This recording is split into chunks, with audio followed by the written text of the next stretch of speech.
우리가 오늘 읽은 본문에는 두 시기가 등장합니다. 첫 번째는 다니엘이 포로로 잡혀가던 시기고요. 다른 시기는 다니엘이 포로로 잡혀가서 언제까지 있었는지를 말씀합니다. 먼저 1절을 보시면 유다왕 여호야김이 다스린 지 3년이 되는 해라고 기록되어 있습니다. 연도로 바꾸면 BC 605년입니다. 이때는 아수르가 무너지고 바벨론이 승승장구하던 때였습니다.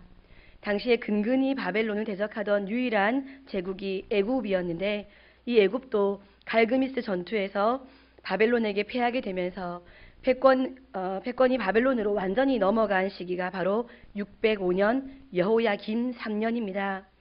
이때 중동 전체의 패권을 바벨론이 쥐게 되었고 그 여세를 가지고 바벨론은 예루살렘으로 쳐들어왔습니다.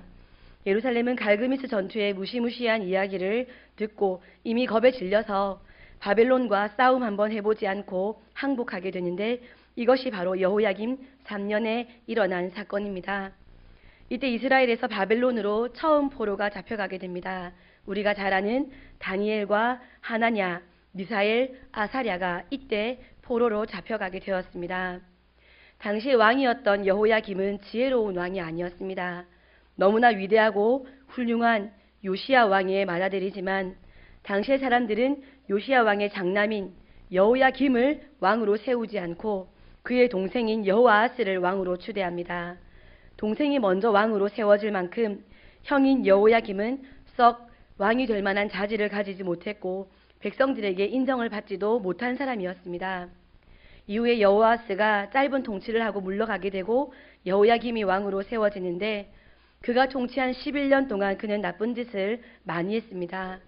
예레미야의 예언의 말씀을 불태우고 또 나라가 풍전등화와 같이 어려울 때 왕궁을 짓겠다고 많은 재정을 탕진했던 이가 여호야김이었고 그가 다스린 11년의 마지막 597년에는 2차로 또 많은 사람들이 바벨론의 포로로 잡혀가게 되었습니다. 그리고 그를 뒤이어 시드기야가 왕으로 세워지고 그가 다스린 지 11년 되는 해 우리가 잘 아는 BC 586년에 예루살렘 성전이 완전히 회파되면서 본격적인 바벨론 포로기가 시작됩니다. 우리는 BC 586년에 이스라엘이 바벨론에 의해 멸망했다. 이렇게 단번의 사건으로 알고 있지만 실제로는 여호야김 시대에 이미 1차, 2차로 포로가 잡혀갔고 마지막 586년에 3차로 포로가 잡혀가면서 이스라엘이 완전히 멸망하게 된 것입니다. 다니엘은 1차로 포로로 잡혀갔습니다.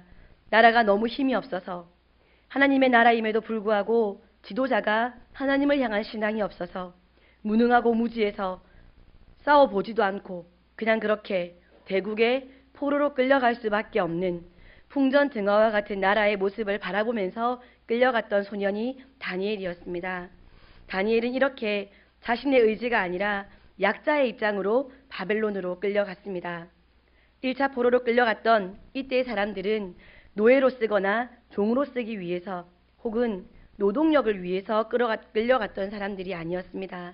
바벨론 제국을 더 건강하게 세우고 싶었던 느부갓네살 왕이 이스라엘 중에서 인재로 선정하고 뽑아서 데려간 인물이 다니엘과 그의 친구들입니다.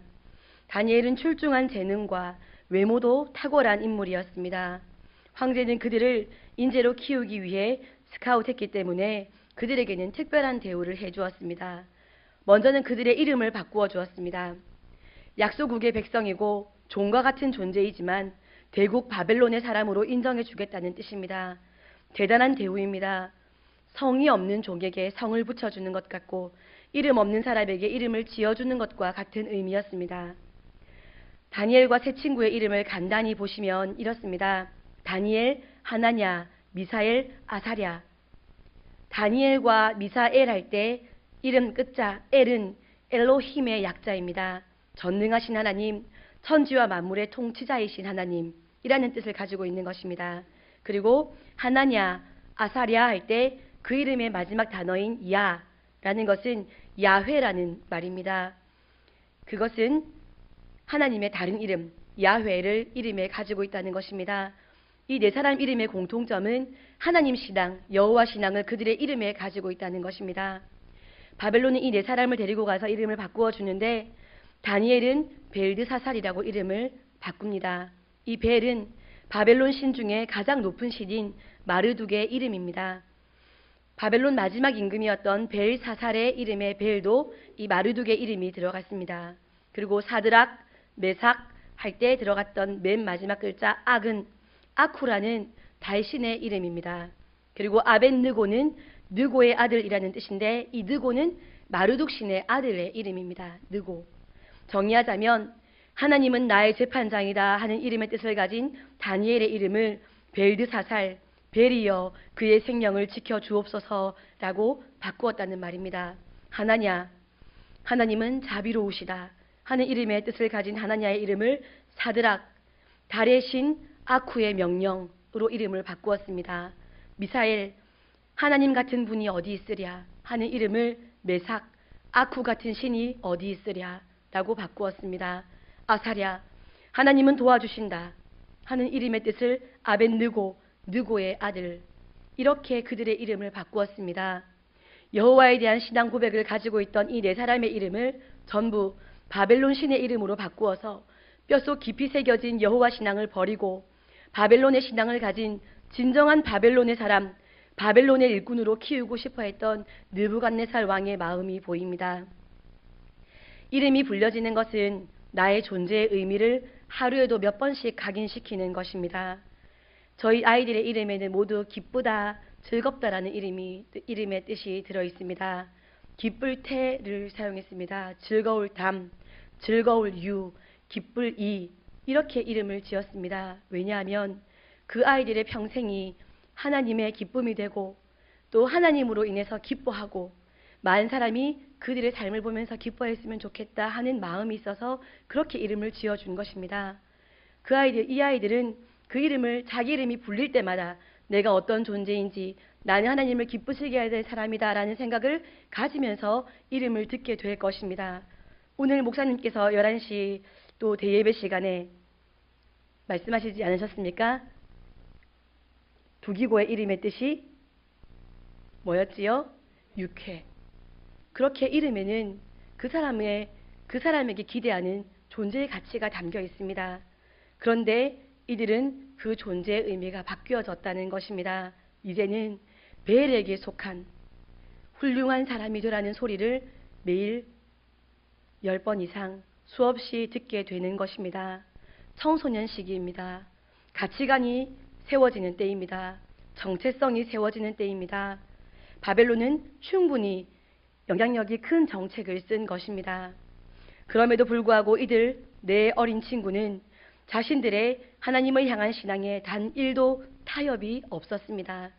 1장 8절에서 뜻을 정하여 purpose in his heart, 그의 마음에 목표를 강력하게 세웠다는 말입니다. 자신들이 하나님께 속해 있다는 자기 정체성을 잃어버리지 않고 희석하거나 타협하지 않고 아주 분명하게 가지고 있었습니다.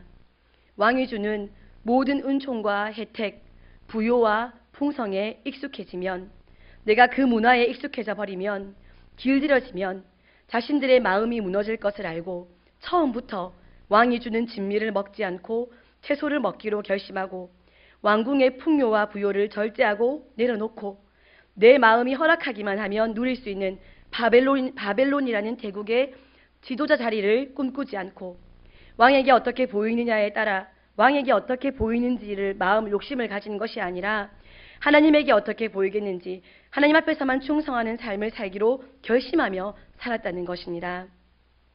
하나님의 뜻을 다 이해할 수 없는 상황이었습니다. 그럼에도 불구하고 그들은 하나님만을 신뢰했습니다. 하나님 앞에서의 성실과 정직과 충성됨으로 살았습니다.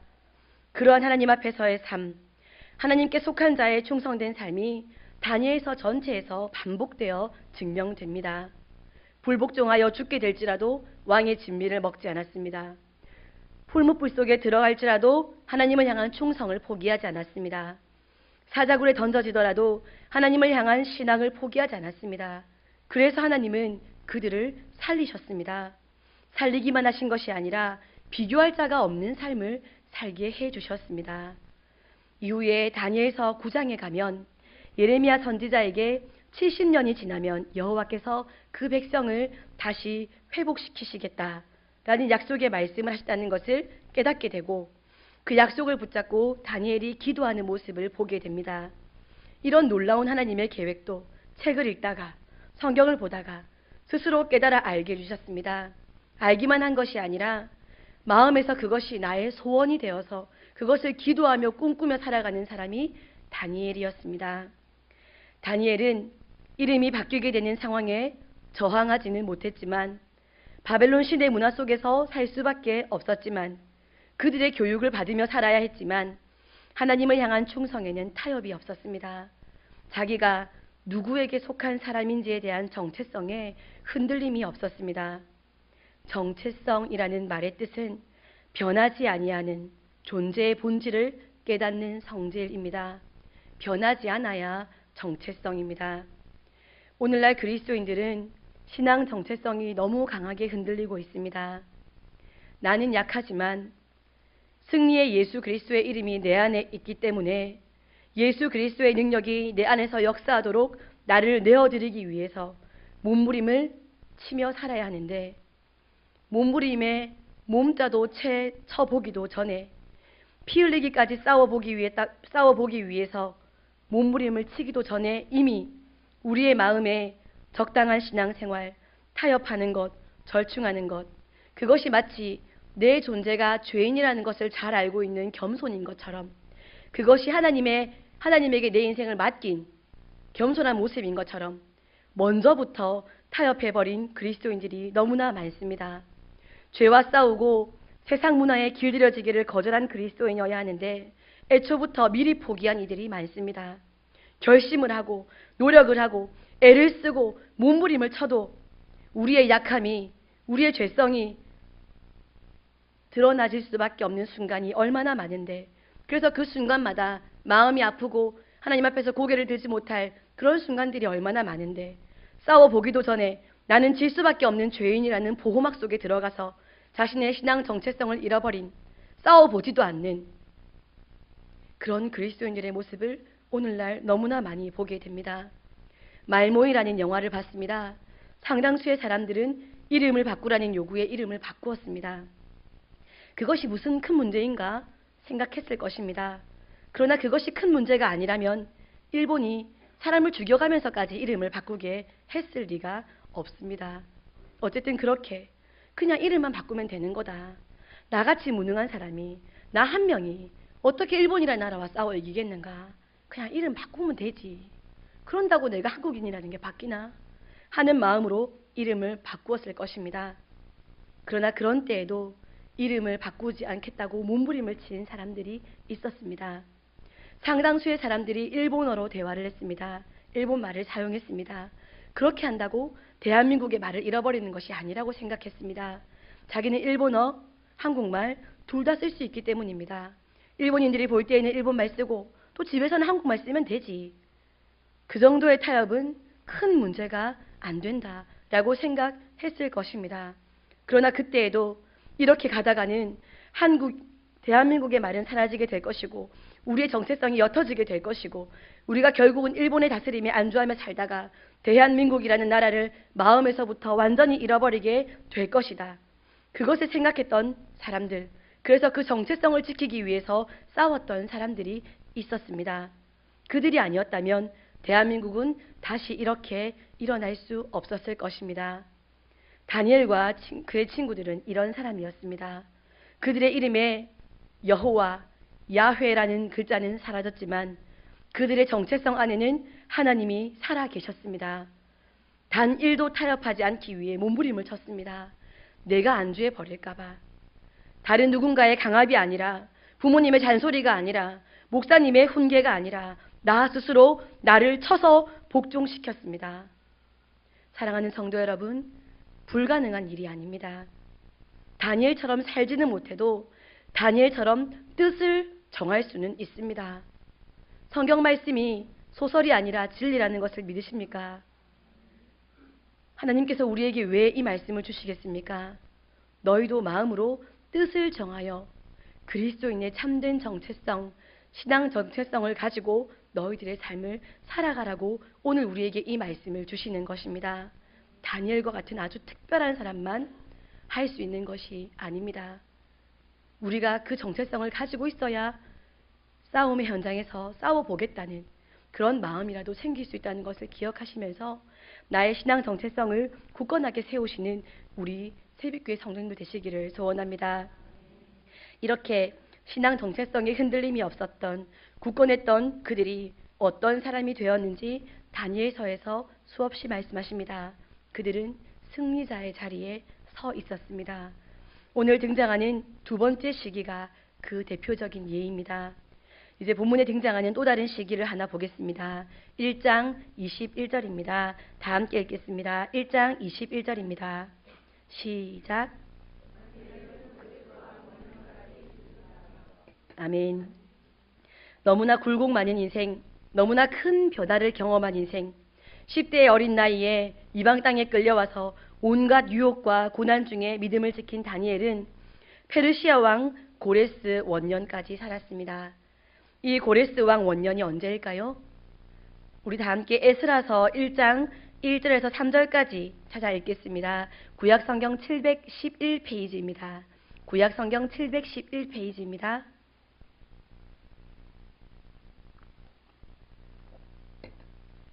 에스라 1장 1절에서 3절까지 말씀입니다.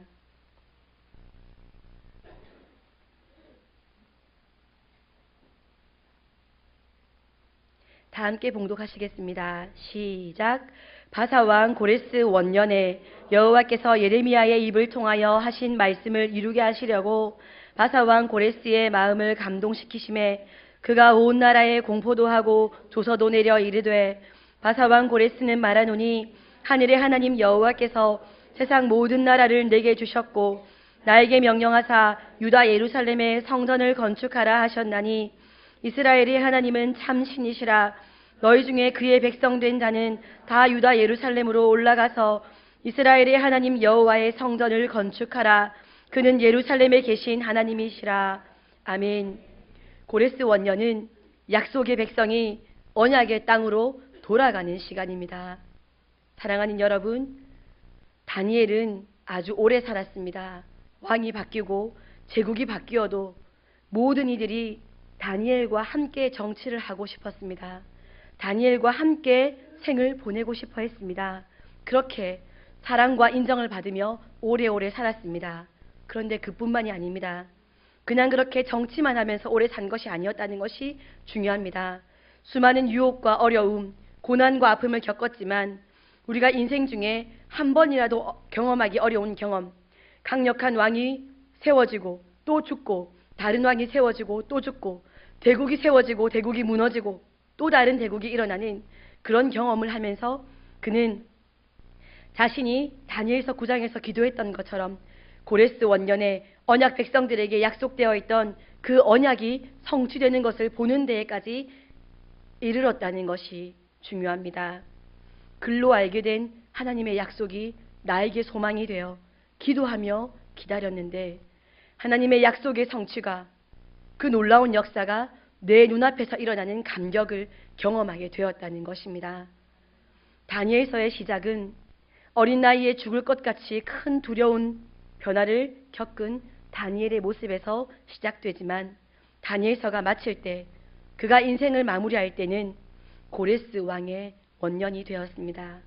나라를 잃어버리고 언약 백성들이 포로로 잡혀가고 믿음을 지키는 것이 불가능해 보이고 여호와 신앙을 빼앗길 수밖에 없는 순간순간이 닥쳐왔지만 풀무불이 기다리고 있고 사자굴이 기다리고 있는 그 모든 어려움을 다 통과하면서 마침내 언약 백성들이 약속의 땅으로 돌아가는 그 감격적인 순간을 맞이하는 것으로 그의 삶의 막이 닫힙니다.